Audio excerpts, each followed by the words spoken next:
So Medigadda బ్యారేజీ ఇక repair చేసిన బాగయ్యే పరిస్థితులు లేవు.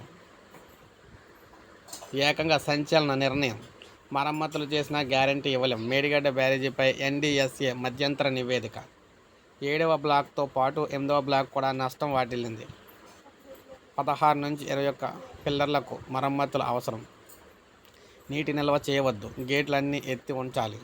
జూన్లాగా పూర్తి నివేదిక ఇస్తాం. ఇరిగేషన్ అధికారులకు లేఖ. సో మొత్తం మీద చూసుకున్నట్లయితే సో మేడిగడ్డ బ్యారేజీకి సంబంధించి జరిగిన నష్టం అంతా ఇంత కాదని సో ఏదైతే మనకి కేంద్ర బృందం వచ్చారో వారైతే చెప్పడం అయితే జరిగిందనమాట. సో దీన్ని బట్టి చూసుకుంటే మేడిగడ్డ అనేది ఎంత మరమ్మతులు చేసిన ఉపయోగం అయితే లేదనమాట. సో ఈ బ్యారేజీ అయితే సో దీనివల్ల అయితే ఉపయోగం లేదని, నీరు అయితే ఇందులోకి అయితే తీసుకురావద్దని చెప్పేశారు. సో దీన్ని బట్టి మనకి ఏమర్థమవుతుందంటే మేడిగడ్డ బ్యారేజీని ఇంకా పడగొట్టి మళ్ళీ కొత్తగా కట్టడమే తప్ప దీనివల్ల అయితే ఉపయోగం లేదని తెలుస్తుంది.